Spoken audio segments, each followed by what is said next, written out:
इन्होंने कई कालखंड देखे, एक ये घटना नहीं देखी हमने।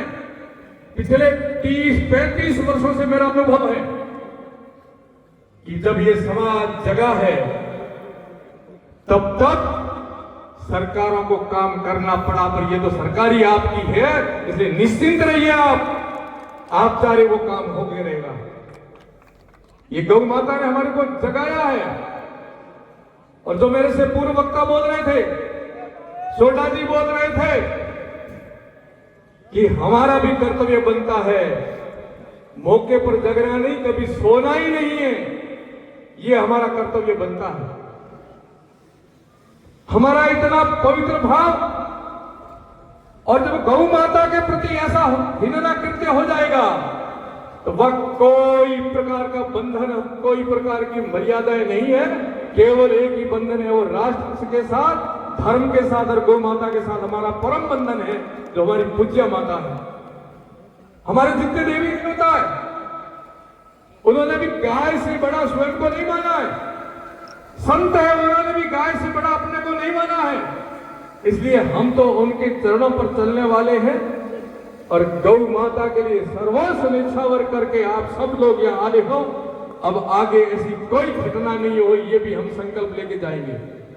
नैतिक जिम्मेदारी के साथ में मैं भी लेता हूं और आप भी नैतिक जिम्मेदारी के साथ लेंगे। ये घृण्य कृत्य जो कर रहे हैं, इनके जो राज उगालने हैं, इनके पर्दे उठाने हैं, वो पर्दे उठते जाएंगे, उठते जाएंगे। ये मांस एकमात्र कारतूस पर गो मांस लगा हुआ था।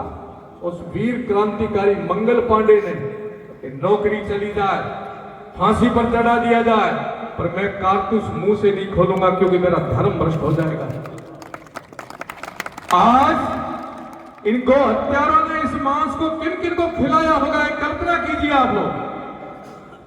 क्योंकि ये यहां तक ही सप्लाई नहीं हो रही है, ये हमारे जो पर्यटक आते हैं, सम घूमने आते हैं, तनोट दर्शन करने आते हैं, रामदेवरा दर्शन करने आते हैं, उनको भी ये परोसा होगा।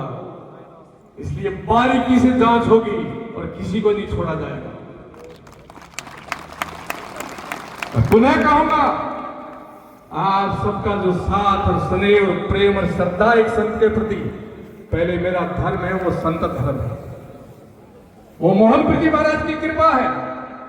कई दिनों से व्यथित था मन में कि कब ये कार्रवाई होगी, और गौ माता की कृपा से अब कार्रवाई चल रही है। आसपास समाचार ले लेना क्या क्या चल रहा है, कहां का चल रहा है,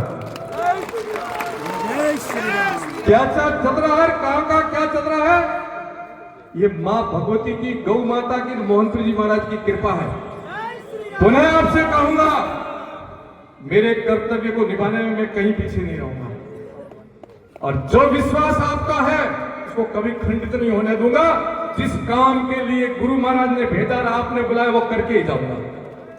ये विश्वास मैं पुनः माननीय मुख्यमंत्री जी को धन्यवाद देता हूं कि आपने हमें हर समय साथ दिया। कल से लेकर के आज दिन तक लगातार आधा घंटा से समाचार पूछ रहे हैं और कहा महाराज बस गौ माता की कृपा से राजस्थान में भी अपन इसको अपनी मां का पूज्य दर्जा दिलाएंगे और राष्ट्र के लिए भी आवाज उठा करके शीघ्र ही माननीय प्रधानमंत्री जी गौ माता को राष्ट्र माता घोषित करेंगे। आपका ज्ञापन हम लोग तो जनप्रतिनिधि के नाते हैं, फिर भी संत आए हुए थे तो मैं पहले संतों की जमात का हूं, फिर इस जमात का हूं, तो मेरे संतों की जमात के साथ बैठा सदा रहूंगा और संतों की आज्ञा का पालन करूंगा। आपके दर्शन किए, आप यहाँ पधारे, हमारे पूरे हिंदू समाज को आपने आशीर्वाद दिया। ये आपका धर्म बनता है संतों का कि धर्म को जगाते रहें, धर्म की ध्वजा ऊंची रखें, और भक्तों का धर्म बनता है कि संतों के बताए हुए मार्ग पर चल करके अपने पुरखों की तरफ अपना कर्तव्य निर्वहन करें। बोलो गौ माता की।